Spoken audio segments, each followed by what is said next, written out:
You're looking at a photograph from 1863, taken in the parlor of the Whitmore estate in Millbrook, Connecticut. 5 boys stand in formal pose before a heavy oak mantelpiece, their faces solemn in the manner of the era. The daguerreotype was commissioned on September 14th to commemorate the eldest son's departure for the war. For 67 years, this portrait hung unremarkably in the family's front hall. But in 1930, when the estate was catalogued for auction, an appraiser made a discovery that defied explanation. The boy, standing second from the left, clear as any of his brothers in the original photograph, appeared in no family records. No birth certificate bore his name. No school enrollment listed his attendance. No neighbors recalled his existence. More disturbing still, when the photograph was examined under magnification, his shadow fell at an impossible angle. The Whitmore family had documented every aspect of their lineage with meticulous care since 1847. Yet this child, captured forever in silver and glass, seemed to have materialized from nowhere. Medical experts who examined the image found his bone structure subtly wrong for a human child. His eyes, when viewed through a stereoscope, appeared to focus on something beyond the camera's lens. The Connecticut Historical Society sealed the photograph in 1931, citing irregularities requiring further investigation. That investigation would uncover a pattern of similar portraits across New England, each featuring an unexplained child.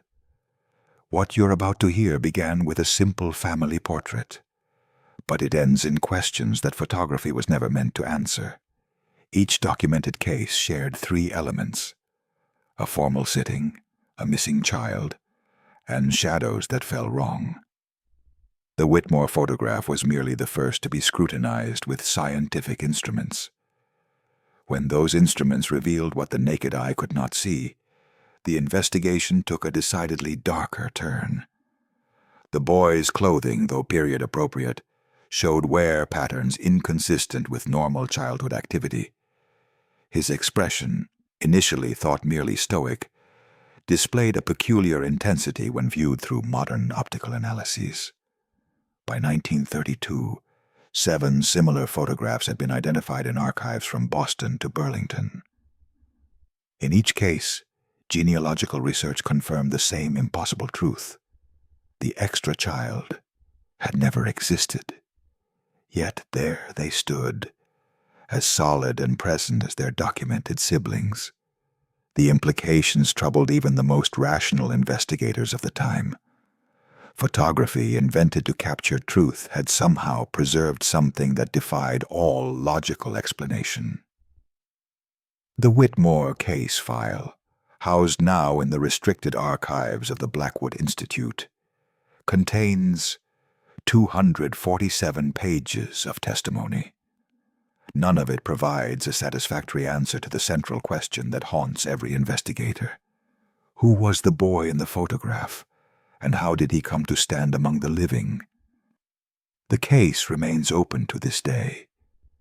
The image you see is real, but the child it shows may never have drawn breath. The year 1863 marked the height of America's Civil War, when photography was still a novelty requiring lengthy exposures. Daguerreotype portraits demanded subjects remain perfectly still for up to 30 seconds, making childhood sittings particularly challenging. The Whitmore family, prominent merchants in Millbrook's growing textile trade, commissioned their portrait from Ezra Blackthorne, a traveling photographer of considerable reputation. Blackthorne's technical notes, discovered in 1934 within a sealed trunk at the Hartford Camera Obscura, reveal meticulous documentation of every sitting. His ledger entry for September 14, 1863, lists 4 subjects: Master James Whitmore, age 16, Master Thomas, age 14, Master Charles, age 11. Master William, age 8 inches. No mention appears of a fifth child, though the resulting photograph clearly shows 5 boys arranged in descending height order. The discrepancy between Blackthorne's notes and the final image troubled investigators from the moment of its discovery. Blackthorne's reputation rested on his precision. He had photographed 3 governors and numerous prominent families without incident. His equipment, a brass-fitted camera imported from Edinburgh, produced images of exceptional clarity and detail. The social customs of 1863 required formal documentation of significant family events, making the omission of a child's name particularly suspicious. Parish records from St. Matthew's Episcopal Church, where the Whitmore family maintained a pew, show baptisms for only 4 boys. The Connecticut State Census of 1860 lists the household as containing exactly 6 individuals: parents, 4 sons, and 1 household servant. Medical understanding of the era attributed unusual photographic effects to chemical reactions or operator error, yet Blackthorne's other work from the same period shows no similar anomalies or unexplained figures. The technology of daguerreotype made double exposure virtually impossible, eliminating the most obvious rational explanation. Contemporary accounts describe the sitting as proceeding normally, with all subjects remaining properly still throughout the exposure. Mrs. Adelaide Whitmore's diary, located in 1936, contains no reference to difficulties during the photographic session. Her entries for September 1863 mention only a successful portrait of my dear boys before James departs for his military service. The cultural context of the period emphasized family unity and proper documentation of lineage for inheritance purposes. No family of the Whitmores' social standing would have overlooked or forgotten a child's existence in official records. Dr. Cornelius Hatch's Treatise on Photographic Sciences, published in 1864, found no precedent for human figures appearing without corresponding physical presence. His correspondence with European colleagues, preserved at the Millbrook Historical Foundation, revealed similar bafflement among contemporary experts. The mystery deepened when subsequent investigation revealed Blackthorne had destroyed all his glass plates from 1863, citing imperfections in the chemical preparation. This destruction occurred 3 weeks after the Whitmore sitting, though no other customers reported difficulties with their portraits. Blackthorne's assistant, a young man named Samuel Cruz, disappeared from Millbrook on October 7, 1863, leaving behind only a cryptic note. "Some images capture more than flesh and bone," the note read, "and some children walk between the visible and the void." The first systematic analysis of the Whitmore photograph began on March 3, 1931, under overcast skies at the Connecticut State Laboratory. Dr. Helena Marsh, chief photographic analyst, employed a newly acquired German stereoscopic magnifier to examine the image's finest details. At 2:15 that afternoon, she made the observation that would transform a routine authentication into a federal investigation. The mysterious 5th boy cast a shadow measuring 3.2 inches in length, while his documented brothers cast shadows measuring between 4.1 and 4.7 inches. The light source, clearly visible as a window in the photograph's background, remained consistent across the entire composition. Basic principles of physics demanded that all subjects standing on the same plane cast shadows of proportional length. Yet the boy's shadow not only measured shorter, but fell at an angle 15 degrees different from those of his siblings. Dr. Marsh's notes, preserved in the laboratory's files, record her immediate conclusion. The subject appears to exist in a different relationship to the light source. When she adjusted her magnification to examine the boy's eyes, she discovered an additional impossibility. While his brothers gazed directly toward Blackthorn's camera, the mysterious child's pupils reflected a light source positioned behind and to the left. No such light source existed in the Whitmore parlor. According to architectural plans filed with Millbrook's city clerk in 1858. The room contained only 2 windows, both facing east, and the sitting had occurred during afternoon hours, when western light was unavailable. Dr. Marsh immediately summoned her colleague, Professor Ernst Kellerman, of the Hartford Institute of Optical Sciences. Kellerman's examination, conducted on March 5th, using a precision photometer, confirmed the shadow measurements, and added a disturbing detail. The mysterious boy's clothing appeared to reflect light at an intensity 23% greater than that of his brother's identical garments. The child seems to emanate his own illumination, Kellerman noted, though no photographic process of 1863 could account for such an effect. Temperature readings taken near the photograph showed no unusual variations, eliminating heat as a potential cause for the optical anomalies. Chemical analysis of the daguerreotype plate revealed standard silver nitrate composition throughout, with no contamination or foreign substances. On March 8th, both scientists interviewed Mrs. Catherine Whitmore, the last surviving family member with direct knowledge of the 1863 sitting. She was 81 years old, residing at Millbrook's Presbyterian Home for the Aged, and her memory remained remarkably clear. 4 boys, she stated without hesitation when shown the photograph. We had 4 boys, no more and no less. When pressed about the 5th figure, clearly visible in the image before her, she examined it closely through her spectacles. Her response chilled both investigators. That child has the look of my William, but William stood at the far right. She pointed to the documented youngest son, then back to the mysterious figure. It's as if someone painted William's face onto another boy's body, but I never had another son to paint it on. The Connecticut State Laboratory forwarded its findings to the Federal Bureau of Photographic Standards on March 15, 1931, marked Urgent Investigation Required.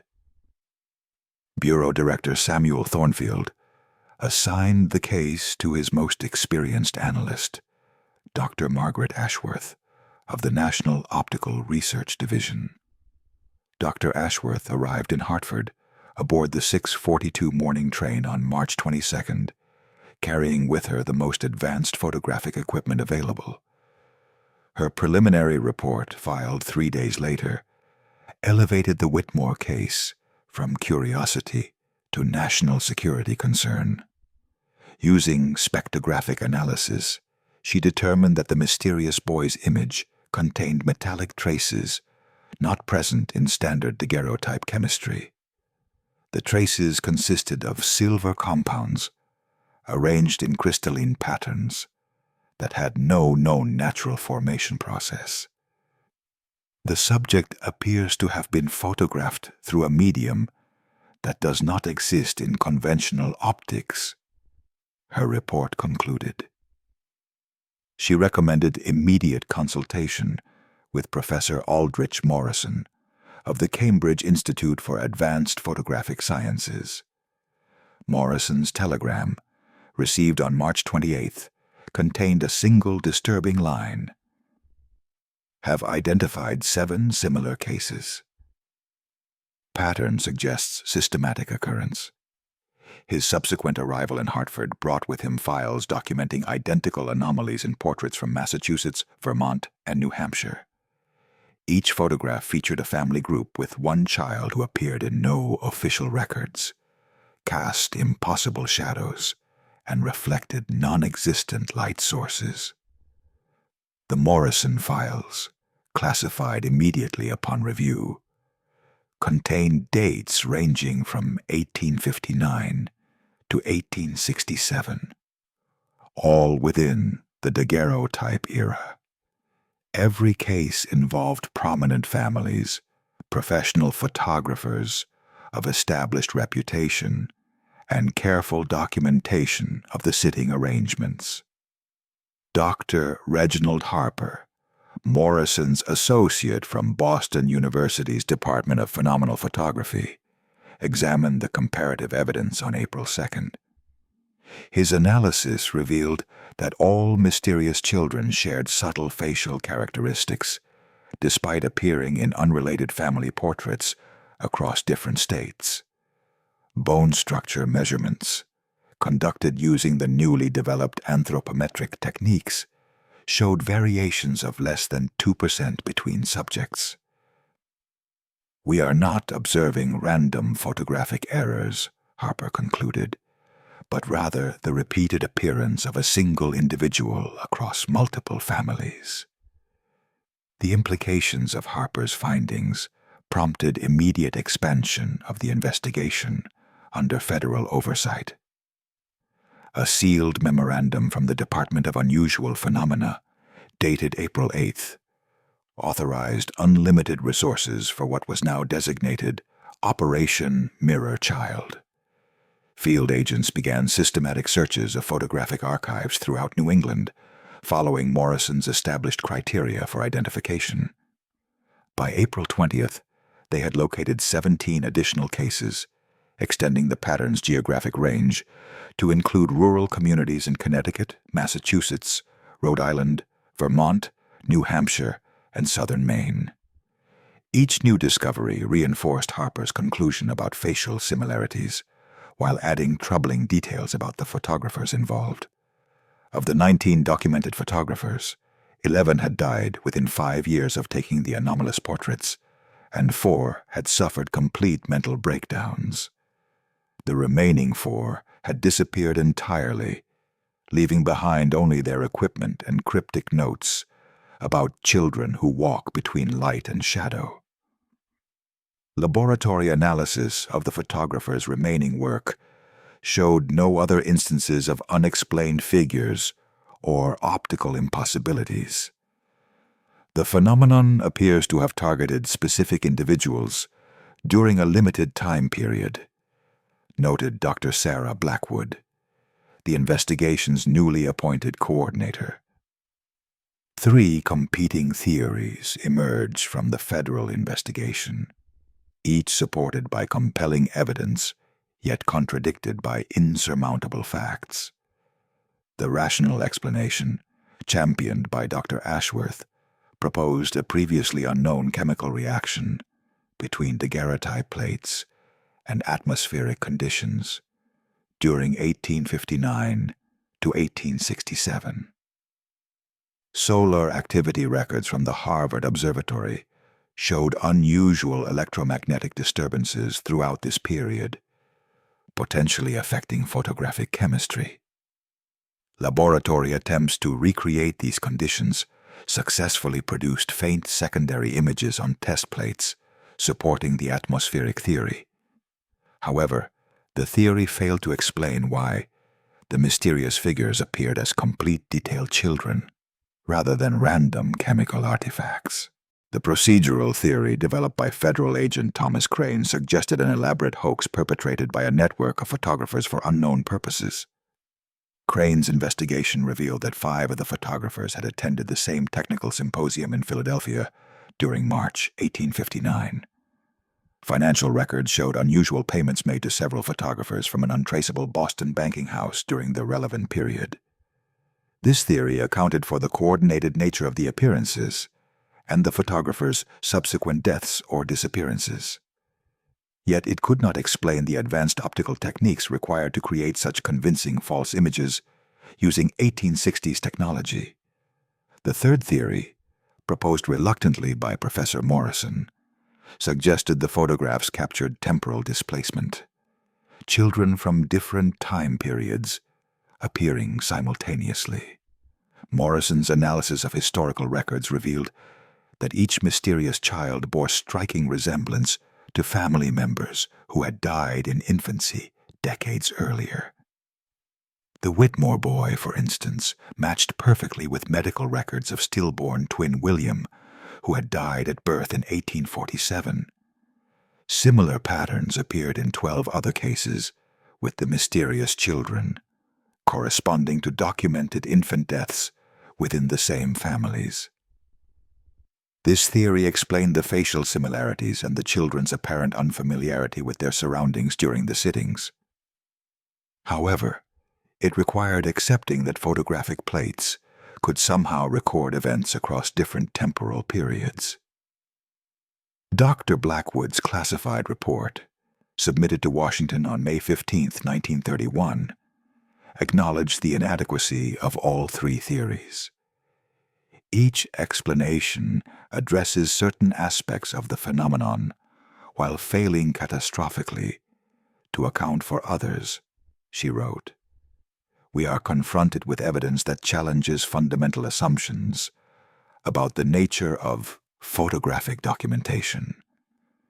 Field interviews with surviving family members revealed a fourth, more disturbing pattern that none of the theories addressed. In every case, the families reported a period of unusual occurrences following the photographic sitting.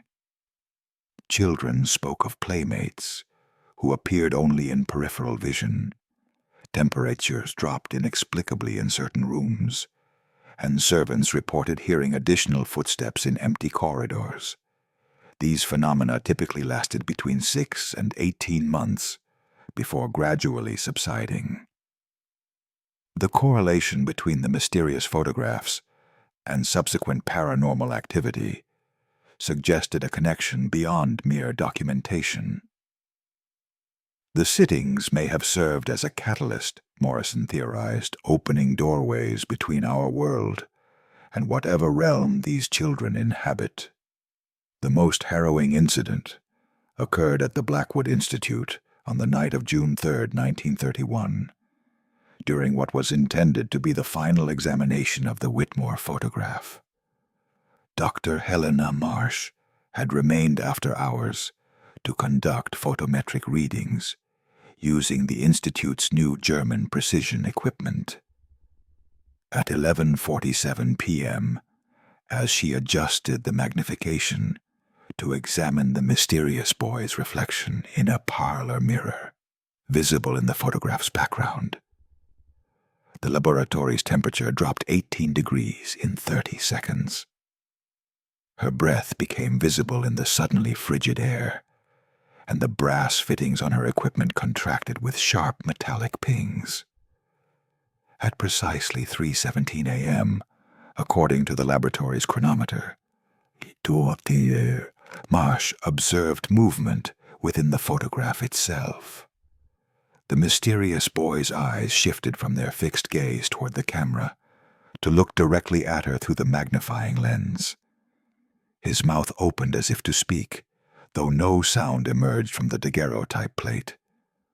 Dr. Marsh's notes, found scattered across her workbench the following morning, recorded her observations in increasingly frantic handwriting. The subject acknowledges my presence, impossible but undeniable. His expression changes from vacant to urgent, as if attempting communication. The final legible entry, written in a trembling hand, read, "He is pointing behind me, but I am alone in this room." Security guard Michael Donovan found Dr. Marsh at 6:15 a.m., seated motionless before her equipment, staring at the photograph through the magnifying lens. She remained conscious, but unresponsive to verbal commands, her eyes fixed on the mysterious boy's image with an expression of profound terror. Medical examination revealed no physical injuries, but Dr. Marsh never spoke coherently again. She spent her remaining years at Millbrook Psychiatric Hospital, drawing endless portraits of the same child's face with obsessive precision. The photograph showed no evidence of the movement Dr. Marsh had documented, appearing exactly as it had in every previous examination. However, the laboratory's photometric equipment recorded light emissions from the daguerreotype plate that were 400% above normal background levels. These readings occurred at exactly 3:17 a.m., corroborating the time Dr. Marsh noted for the boy's apparent animation. When investigators attempted to recreate the conditions of Dr. Marsh's final examination, 2 additional researchers reported similar experiences. Both observed the mysterious boy's eyes tracking their movement and described an overwhelming sensation of being watched by something vast and patient. The Blackwood Institute sealed the photograph in a lead-lined vault on June 8, 1931, declaring it too dangerous for continued study. Dr. Marsh's drawings, numbering over 2,000 by the time of her death in 1954, showed progressive variations in the child's expression. Early sketches depicted the vacant stare, familiar from the original photograph. But later, works showed increasing animation and apparent intelligence. The final drawing, completed 3 days before her death, showed the boy smiling with what witnesses described as terrible knowledge. In her madness, Dr. Marsh may have been the only person to truly communicate with whatever presence inhabits that image. The Blackwood Institute's decision to seal the photograph marked the beginning of a systematic cover-up that lasted 3 decades. All 17 confirmed cases were removed from public archives and stored in a classified facility beneath the Library of Congress. Federal agents interviewed every surviving family member, offering substantial financial compensation in exchange for signed agreements never to discuss the photographs publicly. By December 1931, the official record showed no trace of Operation Mirror Child or its disturbing discoveries. However, the phenomenon's effects continued to manifest in ways the investigators had not anticipated. Children born into the affected families between 1932 and 1940 displayed an unusual pattern of behavioral characteristics. They drew pictures of playmates who matched the descriptions of the mysterious photographed children, spoke of shadow brothers who visited at night, and demonstrated knowledge of family history they could not have learned through conventional means. Dr. Morrison's private correspondence, discovered in 1967 after his death, documented 43 cases of such children across New England. The pattern suggested that the photographic incidents had created lasting connections between the living families and whatever realm the mysterious children inhabited. In 1963, exactly 100 years after the Whitmore sitting, renovation of the family's former estate uncovered a sealed room behind the parlor, where the original photograph was taken. Workers found children's clothing arranged as if recently worn, toys that showed signs of recent play, and a small journal written in a child's handwriting. The journal's entries, dated between 1863 and 1962, described daily activities, family observations, and a growing frustration with being seen but not known. The final entry, dated September 13, 1963, read simply, "Tomorrow marks 100 years. Perhaps they will finally hear us." Carbon dating of the journal's paper confirmed its age as consistent with 1860s manufacture, though the ink appeared to have been applied continuously over the century-long period. Handwriting analysis matched samples taken from the mysterious children's supposed signatures in school records that investigators later discovered hidden in various New England archives. These records, apparently overlooked during the original investigation, showed enrollment and attendance data for children who matched the photographed figures exactly. Teachers' notes described the mysterious students as present but distant, attending classes irregularly, and displaying knowledge that exceeded their apparent age. The rediscovery of these records in 1968 prompted a secret reinvestigation led by Dr. Amanda Salisbury of the newly formed Institute for Temporal Studies. Her team located additional photographs taken between 1970 and 1985, showing similar mysterious children in modern family portraits. The phenomenon had not ended with the daguerreotype era, but had adapted to new photographic technologies. Digital analysis of these recent cases revealed the same impossible shadow angles and non-existent light reflections that had characterized the original incidents. By 1990, the classified files contained documentation of over 200 cases spanning 130 years of photographic history. The pattern suggested a continuous presence that used family portraits as windows into our world, growing bolder and more sophisticated with each technological advancement. The Whitmore photograph now rests in a climate-controlled display case at the restricted archives of the Smithsonian Institution, viewable only by researchers with Level 7 security clearance.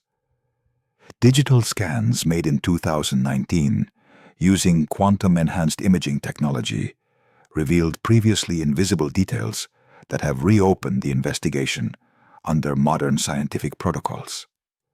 The mysterious boy's clothing contains fiber patterns that match no known textile production methods from the 1860s, suggesting materials manufactured using techniques not yet invented. His skin shows cellular structures visible only under electron microscopy, displaying characteristics that differ subtly but significantly from normal human tissue composition. Dr. Jennifer Morrison, great-niece of the original investigator, leads the current research team at Georgetown University's Institute for Anomalous Phenomena. Her preliminary findings, published in the classified journal Temporal Studies Quarterly, suggest the children exist in a parallel temporal stream that occasionally intersects with our own. They are not ghosts of the dead, her report concludes, but rather living beings experiencing time in a fundamentally different way than we do. Modern families continue to report similar photographic anomalies, now appearing in smartphone images and digital portraits with increasing frequency. The children appear unchanged by the passage of 160 years, suggesting they exist outside normal temporal flow or aging processes. Recent cases include families in California, Texas, and Florida, indicating the phenomenon has spread far beyond its original New England boundaries. Each new incident follows the familiar pattern. A mysterious child appears in family photographs. Official records show no trace of their existence, and the families later report supernatural occurrences. The digital age has made documentation easier, but explanation no more possible than it was in 1863. Advanced computer analysis can detect the children's presence and measure their impossible characteristics, but cannot determine their origin or purpose.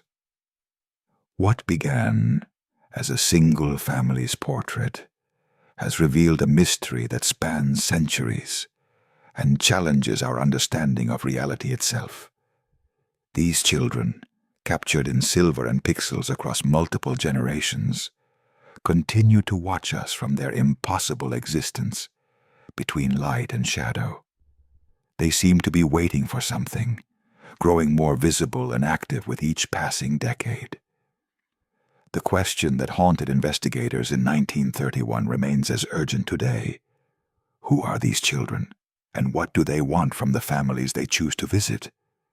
Perhaps more disturbing still, in an age of ubiquitous photography, how many of them walk among us now, hidden in plain sight within our most treasured family memories?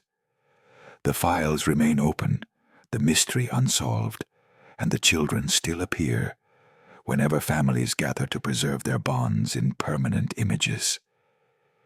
If cases like this fascinate you, subscribe and turn on notifications for the next file.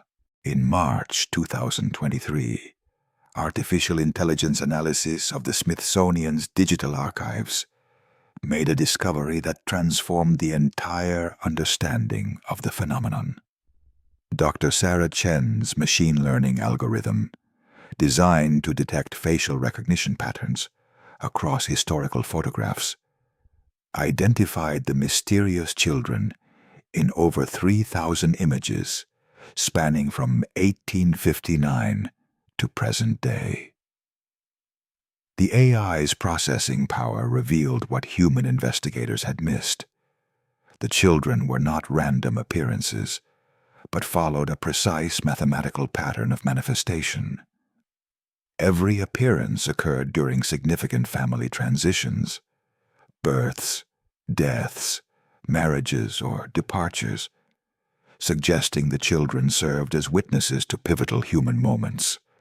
More remarkably, the algorithm detected aging progression in the mysterious figures across the 164-year timeline, though at a rate approximately 1/10 that of normal human development. The boy from the 1863 Whitmore photograph appeared in a 2019 Connecticut family portrait, visibly older, but still recognizably the same individual.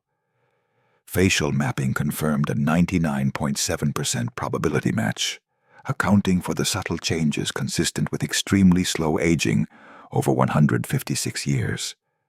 Dr. Chen's report, classified immediately upon submission, concluded that the children exist in an accelerated temporal dimension, where centuries pass as decades. They are not supernatural entities, her analysis stated, but rather human beings, experiencing time at a different rate, occasionally synchronizing with our temporal stream during emotionally significant moments. The implications were staggering. Families had been unknowingly hosting visitors from a parallel timeline for over a century and a half. Cross-referencing genealogical databases revealed that 73% of affected families had ancestors who reported similar unexplained children in pre-photographic eras. Historical records from the 1700s and 1800s contain numerous accounts of strange children who appeared during family gatherings, spoke in archaic dialects, and vanished without explanation. The phenomenon predated photography by at least a century, suggesting the camera merely made visible what had always been present. Dr. Chen's team theorized that certain family bloodlines possessed a genetic marker that made them visible to beings existing in adjacent temporal dimensions. DNA analysis of 47 affected families revealed a shared genetic sequence found in less than 0.3% of the general population. This sequence, located on chromosome 14, appeared to regulate temporal perception in ways that mainstream science had never recognized. Families carrying this marker essentially functioned as windows between parallel time streams, explaining why the mysterious children consistently appeared within specific genealogical lines. The revelation suggested that human consciousness existed simultaneously across multiple temporal dimensions, with most people aware of only one layer of reality. The mysterious children were not visitors from elsewhere, but rather family members existing in an alternate temporal flow, occasionally glimpsing their relatives across the dimensional divide. Their apparent urgency and attempts at communication represented efforts to bridge the gap between parallel versions of the same families. Modern quantum physics supported this theory, with recent research suggesting that consciousness could theoretically exist across multiple dimensional planes simultaneously. The children's impossible shadows and light reflections now made sense as evidence of their existence in a slightly offset temporal dimension. They cast shadows from a sun that shone in their world's version of the same moment, reflected light from sources positioned differently in their parallel reality. We have been photographing our own family members, Dr. Chen concluded, just not the versions of them that exist in our specific timeline. Disclaimer: the story you just watched is fictional. It explores themes of history, mystery, and the unexplained. This narrative aims to provoke curiosity, inspire wonder, and remind us that some truths defy simple explanation.